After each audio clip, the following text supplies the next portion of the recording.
This is Moments with Foo with James Foo Torres, better known as Foo, the show that takes you around the world to share interviews with some of the most successful and relevant people on the planet, hear their stories, and get the most important business lessons they have learned on their road to success, and get exclusive advice on how to implement their success into your life and business. Moments with Foo is brought to you by the Strategic Advisor Board and your host, Foo. Hello and welcome to Moments with Foo. I'm your host, James Foo Torres, but you can call me Foo, hence the name of the podcast. Today, I have Judge Varner, which he is the CEO of IT Assurance, and I'm going to let him tell you more about that. But first, Josh, how are you? I'm doing well, Foo. I'm doing well. Got a lot going on between kids, business, and we're trying to buy our first home right now. But yeah, overall doing really well. How about you, Foo? I'm doing very well. I like everything as a new business owner in a recession that started in COVID and doing it for 2 years and a half. There's a lot of challenges, but there's also a lot of learning, and it's being a very rewarding experience in many ways, and a lot of learning things that learned the hard way, but at the same time, it's good, right? Like that's how I feel now that I'm more mature and I have more knowledge. So thanks for asking. Absolutely. Yeah. So let's kick it off with a quick introduction about yourself and your company. Yeah. So myself, father, have three kids, a wife, been married, since 2004, so about 18 years. We got married on Leap Day, so that's a fun little piece of trivia for people. We only celebrate our big anniversary once every 4 years on February 29th. And then a little bit about my company, IT Assurance. We're a third-party IT company, and essentially we come in and do IT services for companies that aren't large enough to have their own departments. So you get the expertise of an entire team of 10 people that have expertise in different areas of IT for less than the cost of what it costs to hire one IT professional to be on your team. And we get involved in your business and really understand where you're at, where you're going, and help you get to where it is that you want to go with the use of having an IT partner. Yeah. And that I really like that because it's something that resonates with me because, I'm a PR agency, which we would do a similar thing in the PR side, right? Like you don't want to open your whole PR department. We come in, we serve you with our whole team for a fraction of the cost, right? And that's why this resonated with me when I saw that you're doing this. It was pretty cool because I don't. For IT, it's something that it's just kind of like I always see like IT here, IT there, and I'm like sometimes I don't even know what it means nowadays because there's so many people just flinging it around, and that's why I wanted to take the call with you, especially you're local, all right, you're close to me, and I saw Yeah. the opportunity and I took it, and we got in the call, we had a great, amazing call. It's like I know that you can provide a lot of value to my audience, and that's what I got you here, and that's what it gets me to my next question, which I like asking to majority of the CEOs that come here. That is, as CEOs, we all have that same title, but we're all doing different things. So I like asking about what are you focusing on right now and why? Yeah. So one of our biggest focuses right now is on cybersecurity. It is, in the IT field, it's what I would call table stakes nowadays to be able to fix a computer, fix a server. And how we're really adding value to our clients now is helping them be cybersecurity focused. So many small businesses right now, if they were attacked by a cybersecurity or by a cyber attack, it would put them out of business. And being a small business myself, I don't want to see that happen. And so we're putting a really large focus on helping small businesses, medium-sized businesses become cybersecurity focused. And so we're doing a lot of our own research on our own side of how to be cybersecure. And we're Secured. yeah, and we're working with different organizations to meet different levels of security. So yeah, it's a really, really important thing right now, and an interesting thing that I've learned over the last 6 months since I've stepped into this role. Cybersecurity used to really be on your network side. So like your servers and your firewalls, like where everything was housed. And the number one way clients get attacked now is through getting your credentials. So they might have some sort of a logger or something that they capture your credentials, and now they have access to everything. And then they log in and take control over everything. And at that, I mean, if I had somebody get into my bank accounts right now for the company, or our file servers or anything like that, and I mean, if I wasn't secure and didn't have backups and all those things in place, my business would go under.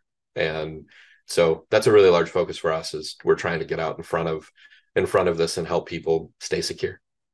Yeah, and the thing that comes to mind is Russia for because of the thing of they always have we always have those tensions, and that's something that is always is mentioned, is that like wars are gonna be now more cyber and Oh yeah. intelligence than anything else, right? Yep. And that's why when you say those things, I'm like, oh, you want to damage the economy of a country? Take Oh all their yeah. small business owners, right?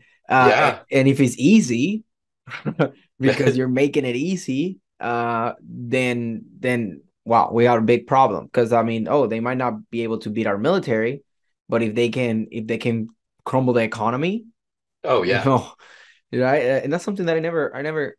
Well, I kind of have thought about it, but maybe I feel more. I was thinking about that, like the business owners with the economy. I always thought about, oh, cybersecurity, government, and I'm like, no, wait. Like now that having this conversation, and having other conversations, how small businesses are the backbone of America. Oh, absolutely. So if Yeah. you take majority, let's say, because right now, like, what do you say that? At least I rough estimate. I bet not even 50%. Probably like some. There has to be a very small percentage that I'll actually cyber secured, and then the rest, right? It's Oh, not. it's that number is incredibly small. I'll say the one way to gauge if you're even on the right track that any business owner can look at is, do you currently use two-factor authentication on your logins? Because if you're not, you are one of the most wide open people that can be attacked in a heartbeat. That is like the easiest thing anybody can do to secure themselves, is turn on two-factor authentication, because it's one of the things that's really hard to beat. And that alone gives you a focus. And out of all the companies I talk to on a first time basis and say, hey, do you guys have two-factor authentication turned on? Probably 10% of the people I talk to have it turned on in general. And it's something super easy to turn on. Doesn't take much time. Yeah, every single thing is just turn it on. That's it. Yeah, yeah. Yeah. Now you got me thinking. I was like, I have it turned on like my finances and stuff, but Right. sometimes so like I don't want to have it turned on to like LinkedIn, right? Like stuff like that is like, come on. Like I just kind of I usually have it all logged in, and then with I manage LinkedIn for my clients too, and it's if they have it on, then I'm like, hey, I want to go in, like be aware of the code, or it gets a little tricky, but at the same time, I mean that's security, right? So So an interesting thing about LinkedIn. I had a client that I was working with from the UK who had their LinkedIn hacked, and got taken over. They changed the password on them. They had around 9,000 followers, and they couldn't get access back to that LinkedIn account and lost it, had to start over from scratch. mm, Um, and it was all because, honestly, they didn't do 2FA. There is simple ways to do it to where you don't have to get that pesky little code too. Um, there there's is there is programs. there is the authenticator code, right? The authenticator app, right? Too. Yeah. Um, I use a program Kuo, where it literally just flashes on my watch and says, "Do you approve this?" And you say yes, and it automatically sends the token for you. Um, maybe that's something that you can get. You should. Maybe we can put it in the link in the description too, right? Like to give yeah, some value to people. Definitely send it to me, so I can get that done. So yeah, thank you. I've heard about that specific. I just say like the Google Authenticator. That's yeah, and it's yeah, kind of like I don't know. But anyway, let's just go to my next question. Do you have any advice for business owners in general? Right, obviously you already touched on cybersecurity, but is there any other aspects of IT that you really would like to give advice or tips to the audience? yeah. If you're working in a business office, make sure that you have business grade equipment. The biggest thing I see in small companies right now and medium-sized companies is they're operating off of consumer grade products. So for example, Comcast sends out just a little tiny modem that acts as a modem and a firewall all in one. Those are super easy to hack for a hacker. And the easiest way you can secure yourself is to just get business grade equipment in there. Something we can obviously help with if you don't already have it, but it's so simple. It is a little bit more costly, which is why everybody goes with the regular router, right?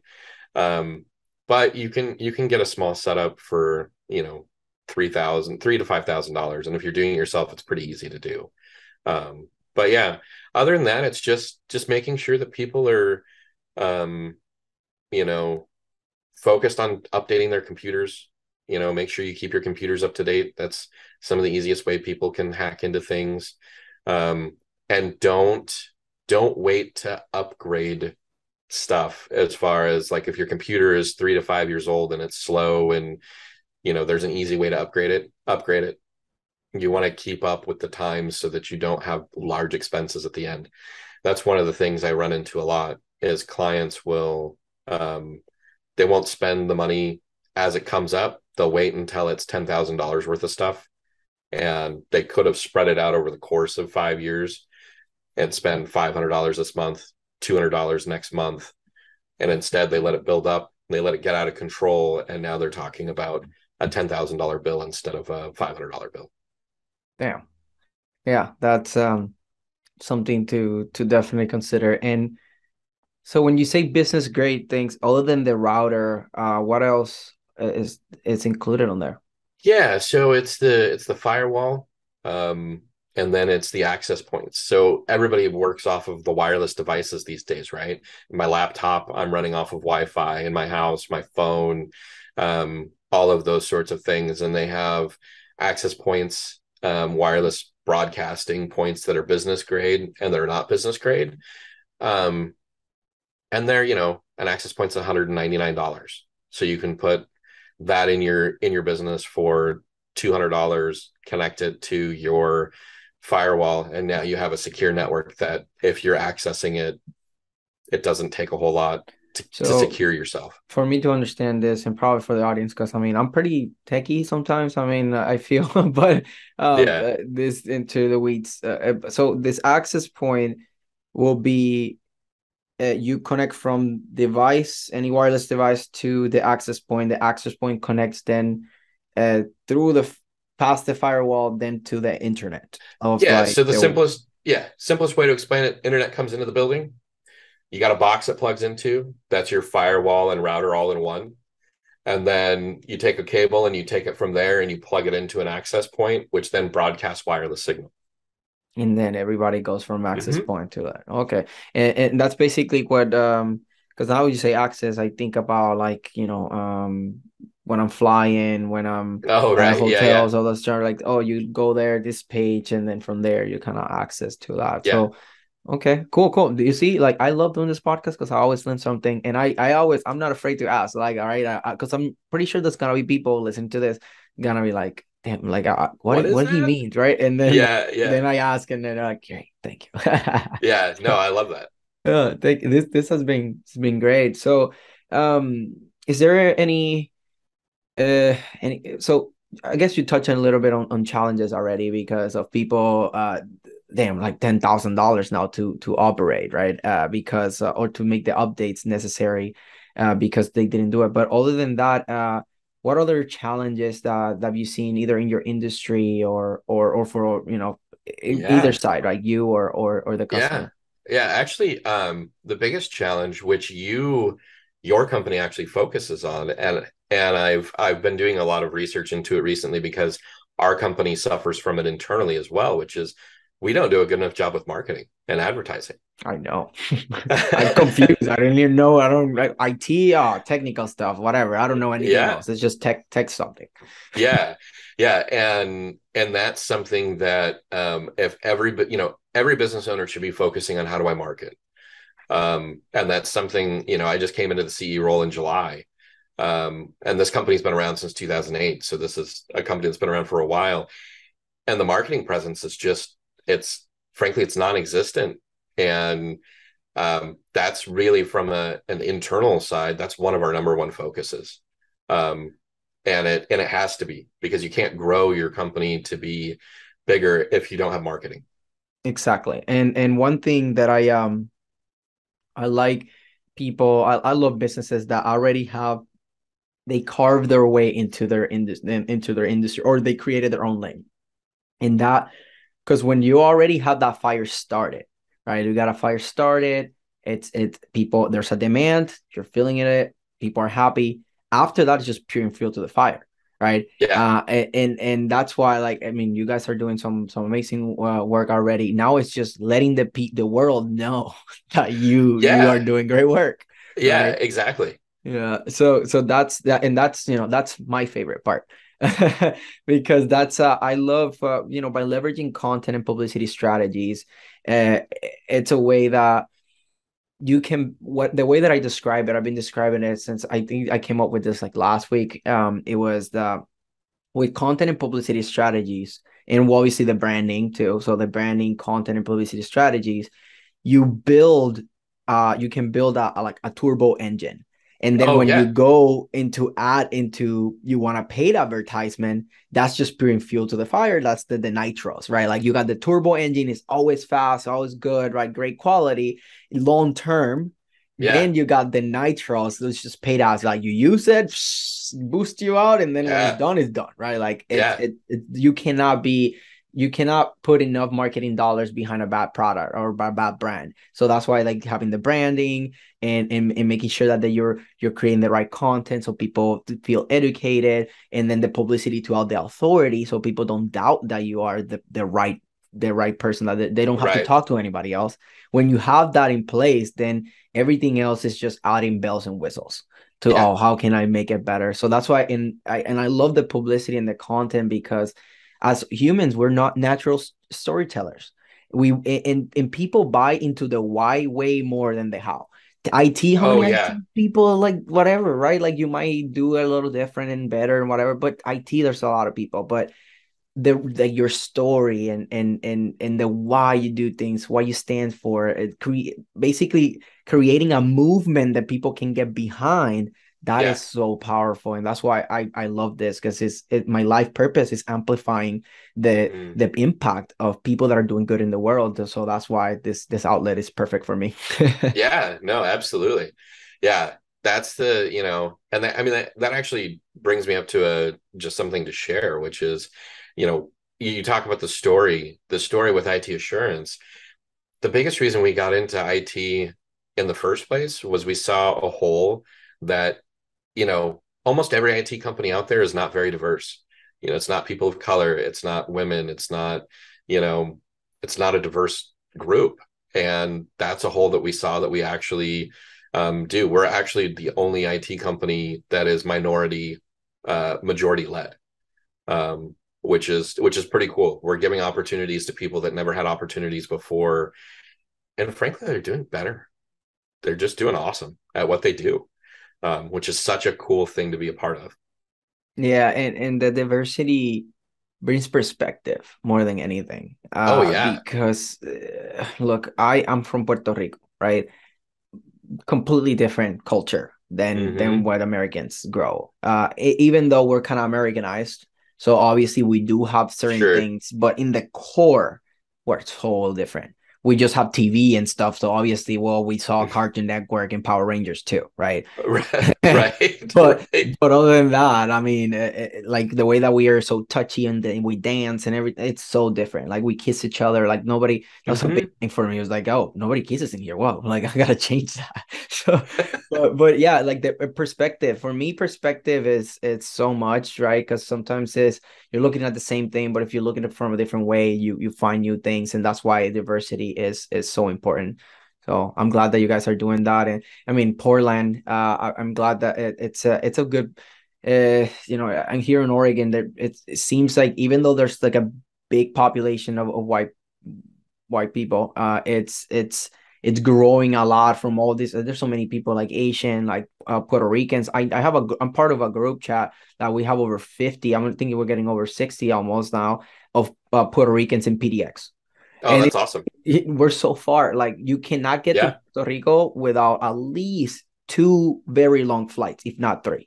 Right. Yeah. So it's because it's like literally Pacific Northwest to the Caribbean. Like, I mean, it's so far. And I found out like almost like, I think we're like a 60 now. So it's crazy, right? Like the diversity that brings in here.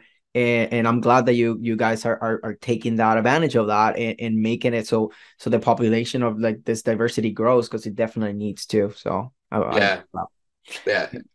It's pretty cool. Yeah, it's actually really cool. And we've also gone international hiring as well. So we have, somebody on our team from Argentina. We have somebody on our team from Colombia that actually lives and resides in Colombia and Argentina. And so it's pretty cool as a remote company that we can employ people all over the world. It's such a cool thing. And like you said, the perspective that they bring is just amazing.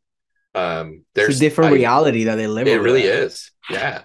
Yeah. And you get these ideas and these perspectives from all these other individuals. And now, instead of me, the same brain working, right, now I have 14 other people that all have completely different ideas.